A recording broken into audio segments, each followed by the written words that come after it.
Hola a todos y bienvenidos a Soulful Vibes Podcast. Mi nombre es Selma, yo soy tu host y hoy estamos grabando de una locación diferente. Estoy en mi casa, la casa de mi familia en Sosúa, que queda en el norte de República Dominicana, muy cerca de Puerto Plata. Grabé este episodio aquí porque era Semana Santa y tocaba grabar un episodio y aquí estamos.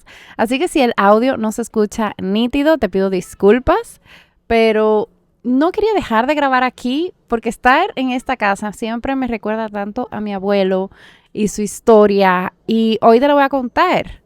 Mi abuelo Kurt Wellisch nació en Austria en 1926. Y él era hijo de Emil Wellisch y de Selma Schulz, que es por lo que yo me llamo Selma. Y mi bisabuelo, cuenta mi abuelo en su biografía, él era muy deportista, él era alpinista y también era muy inteligente. O sea, él hizo su bachillerato en matemáticas, también hizo universidad, matemáticas y filosofía y estaba casi terminando su doctorado. Él era contralor del ferrocarril en Viena, que era la posición más alta que podía tener un judío en ese momento. Mi abuelo también heredó mucho de esa inteligencia y él estaba en la Realschule, que en Europa las escuelas, en Alemania puntualmente, en Alemania y Austria son un poco diferentes el sistema educativo, pero Realschule son como esas personas que le llaman como blue collar positions, básicamente como ingeniero o algo así. Entonces, él estaba en ese colegio y él cuenta en su autobiografía que él empezó a sentir discriminación, pero que era algo muy normal. O sea, los judíos sentían esa discriminación antes de la invasión de los nazis. Pero él va contando un poco su historia. Y yo te lo voy a contar porque de verdad que las moralejas que salen de ahí son impresionantes. Y si quieres leer el libro, porque mi mamá ha escrito un libro que se llama Sosúa, Páginas contra el Olvido, donde hay más de 40 historias, así como la de mi abuelo, de cómo salieron de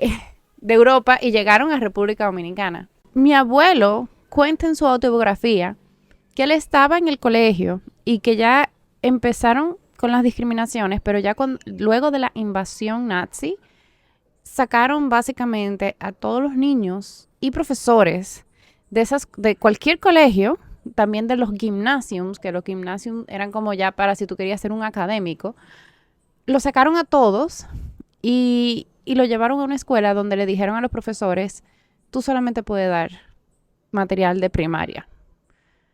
Y mi abuelo así lo pone: aún arriesgando su vida, estos profesores daban clases más avanzadas porque eran unos académicos catedráticos de las personas más inteligentes en Austria, lo tenían dando clases de primaria. Y en todo este proceso que después, te lo voy a contar toda la historia porque el aprendizaje y la inspiración que sale de la historia de mi abuelo me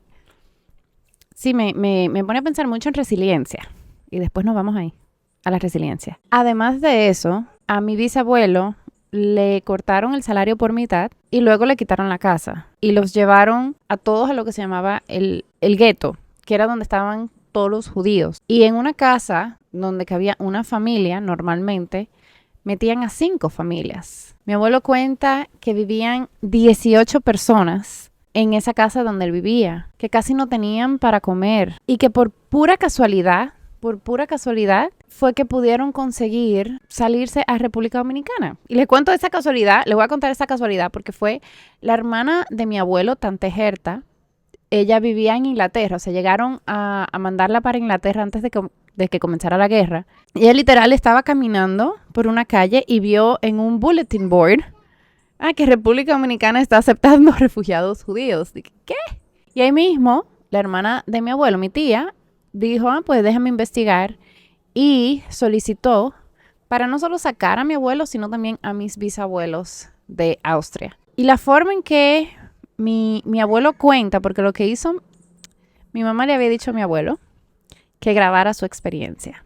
Entonces, ella después lo transcribió todo, y eso es lo que está en el libro. Y él hace el cuento, o sea, narra muy detalladamente de cómo fue su proceso para salir de Viena, para llegar, cuando cruzaron por España, llegaron a Portugal en tren y de Portugal entonces se fueron en barco a República Dominicana. Y llegaron a este pueblito que se llamaba Sosúa, donde no había nada.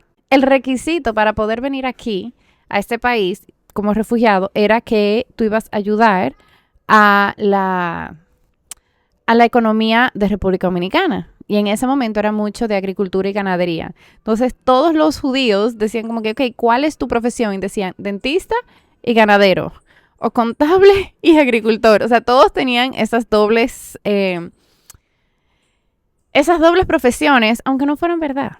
Aunque no fuera verdad, pero era lo que tenían que hacer para sobrevivir. Y a mí ya me empieza como a impresionar cómo llegaron a este país. O sea, vinieron a República Dominicana, no sabían lo que era República Dominicana, no sabía a dónde venían. Se encontraron con un pueblo muy pequeñito que, o sea, nosotros no sabemos por qué el gobierno los asignó a Sosúa. Tenemos la teoría de que había algo de infraestructura que podía aguantar un poco a esos refugiados. Lo que había eran unas barricadas largotas, donde de un lado tú tenías a todas las mujeres que dormían ahí y todos los hombres. Y así fue, o sea, mi abuelo llegó a República Dominicana de 16 años, de 150 libras creo, y mi abuelo era altísimo, eran 6 pies. Y a partir de ahí le tocó entonces crear una vida nueva, fuera de todo lo que él conocía. Y no fue por elección, fue para sobrevivir. Y mi abuelo fue uno que, según me cuentan, él siempre estaba buscando formas de mejorar el asunto. Él sí le tocó, cuando llegó aquí a República Dominicana, irse a un pueblito un poco más frío que se llama Jarabacoa para ambientarse, porque parece que el calor le dio como alergia. Después empezó a trabajar en la ganadera y poco a poco empezó a comprar terrenos y empezó a tener su propia finca. En el libro mi mamá lo detalla muchísimo mejor. Yo de verdad no le estoy haciendo justicia. Yo estoy haciendo un ultra mini super duper resumen. Pero lo que más me impresiona es que si tú vienes a Sosúa ahora, tú ves supermercado, hay farmacia, hay colegio, pero todo eso fueron instalados por los judíos que llegaron en la Segunda Guerra Mundial. Hicieron lo mejor de este pueblo y todavía conocemos personas. Justo antes de ayer estábamos en un restaurante que nos encontramos con un mesero que su papá trabajaba con mi abuelo y decía como que admiración total a Don Kurt, y de verdad los judíos han sido de lo que han armado Sosúa como es ahora. Pusieron la sinagoga, el cementerio, absolutamente todo. Y traigo todo esto a colación porque muchos de nosotros pensamos de que, o sea, hay personas que lo tienen más fáciles que otras. Y en realidad, viendo la historia de mi abuelo, la tuvieron muy difícil. Y aún así, logró hacer algo que ha pasado generaciones. O sea, yo estoy ahora disfrutando de una casa que él diseñó, donde todavía tenemos terrenos acá, y él no le importaban las adversidades que se le presentaran. Y me sorprende como con la ligereza que él lo cuenta en su autobiografía, porque él dice, aunque fue un shock, porque él cuenta de dónde era que se tenían que bañar cuando llegaron a esos barracones. Él decía, parecían los sitios donde se bañaban los cerdos. Pero yo me ajusté bastante bien. Algo así era lo que él puso. Y yo dije, ¿cómo que uno se ajusta bastante bien? O sea, no caer en depresión luego de todo ese trauma que él cuenta y seguir adelante y no solamente sobrevivir, sino thrive y superarse, no me deja de impresionar. Y él fue alguien que él hizo un bachillerato en matemática vía correspondencia. O sea, él no se quedaba con lo que tenía disponible, sino decía, ok, ¿cómo yo puedo más? Y hay una mezcla no solo de resiliencia, sino también de mentalidad. Pero vamos a entender la definición de mi amigo ChatGPT de resiliencia, porque ustedes saben que yo siempre tengo que buscar mis definiciones as a nerd. Y ChatGPT aquí dice que la resiliencia se refiere a la capacidad de una persona para adaptarse y recuperarse frente a situaciones difíciles, traumáticas o estresantes. Es la capacidad de enfrentar la adversidad, superarla y salir fortalecido de ella. La resiliencia implica no solo resistir a las dificultades, sino también aprender de ellas y crecer a partir de esas experiencias. Es un concepto importante en psicología y desarrollo humano, claro. ya que se considera fundamental para la salud mental y el bienestar emocional.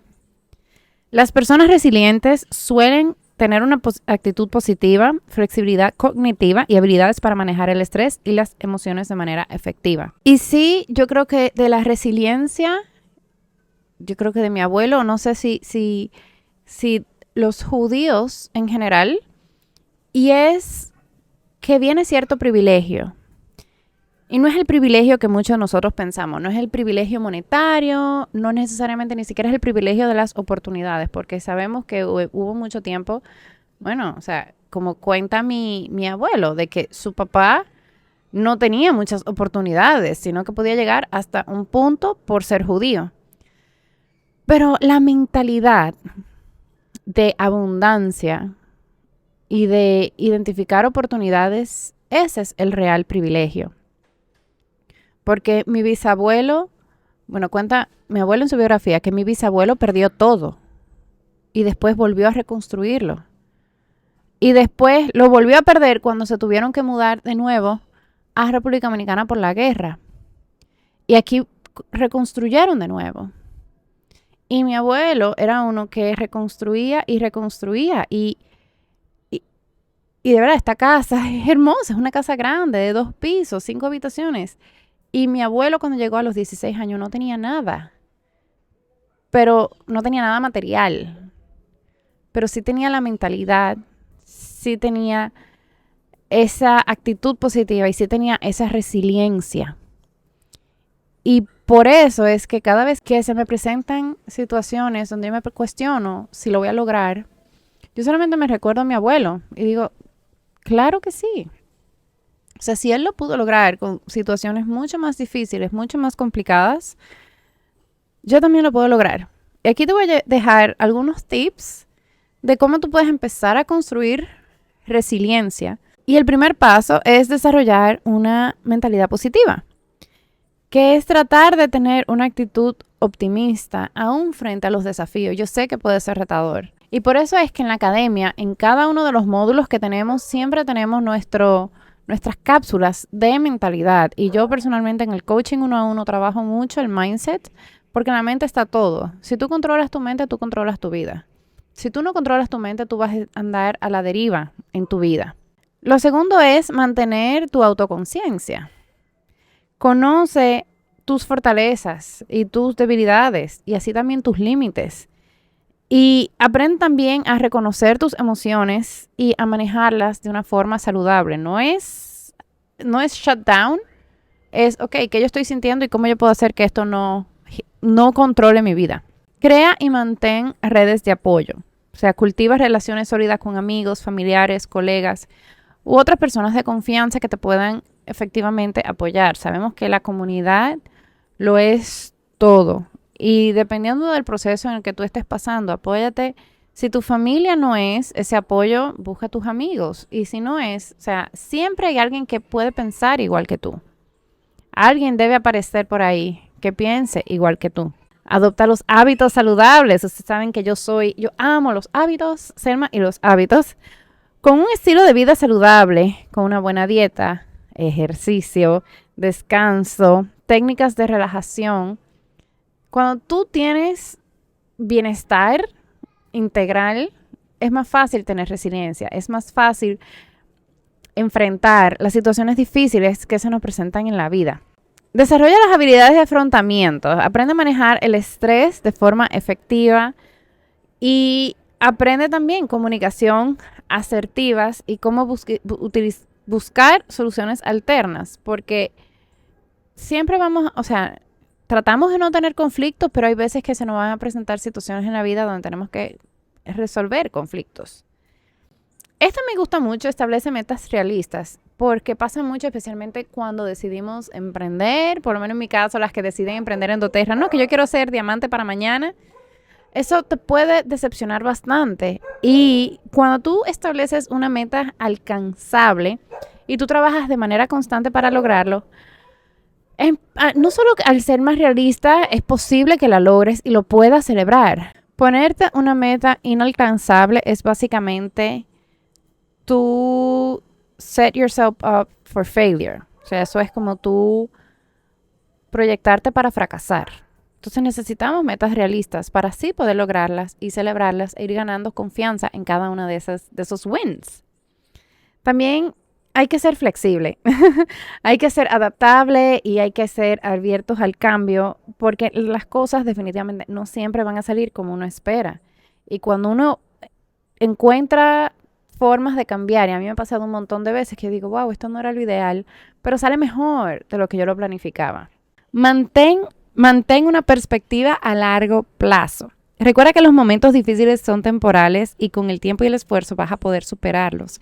Este es el primerito ejercicio que le ponemos a todas las líderes cuando deciden emprender en doTERRA. O sea, literal, la primera llamada grupal que tenemos es, vamos a hacer una visualización de dónde tú te ves dentro de 5 o 10 años.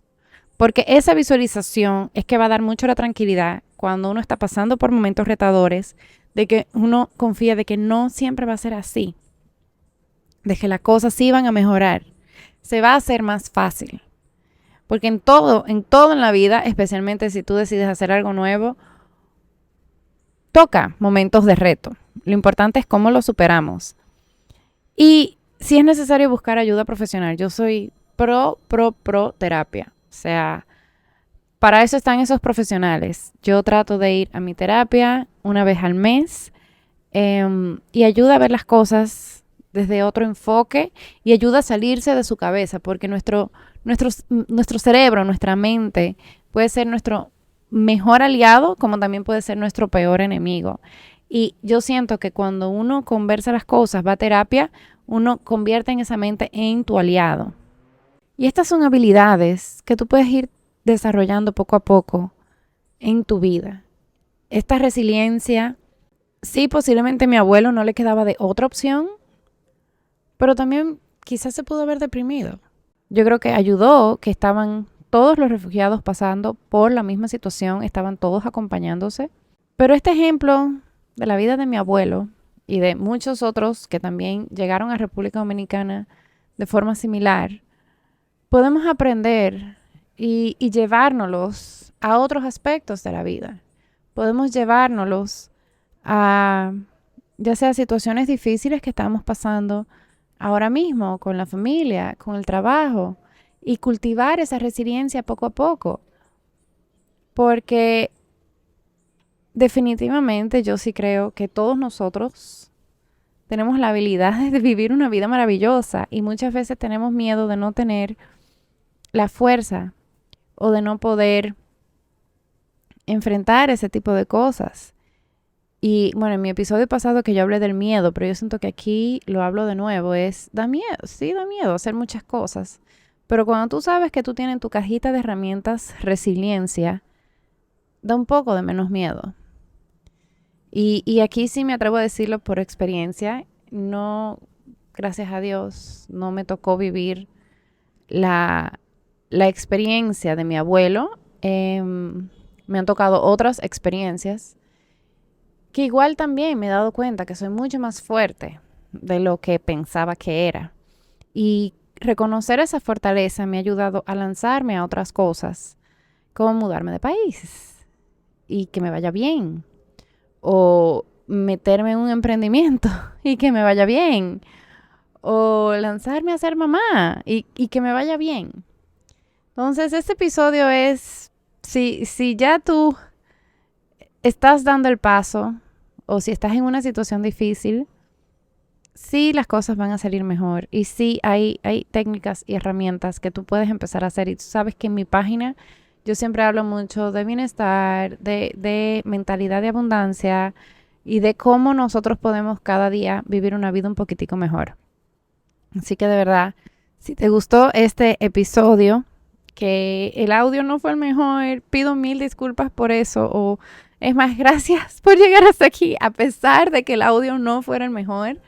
Espero que te haya inspirado la historia de Boro Curti, porque a mí definitivamente me inspira un montón y cada vez que estoy cuestionando me digo, no, Selma, sí se puede y sí podemos construir esa resiliencia y podemos ir construyendo esa mentalidad de abundancia para darnos cuenta de que sí podemos lograr muchísimo más en la vida de lo que nosotros pensamos que podemos.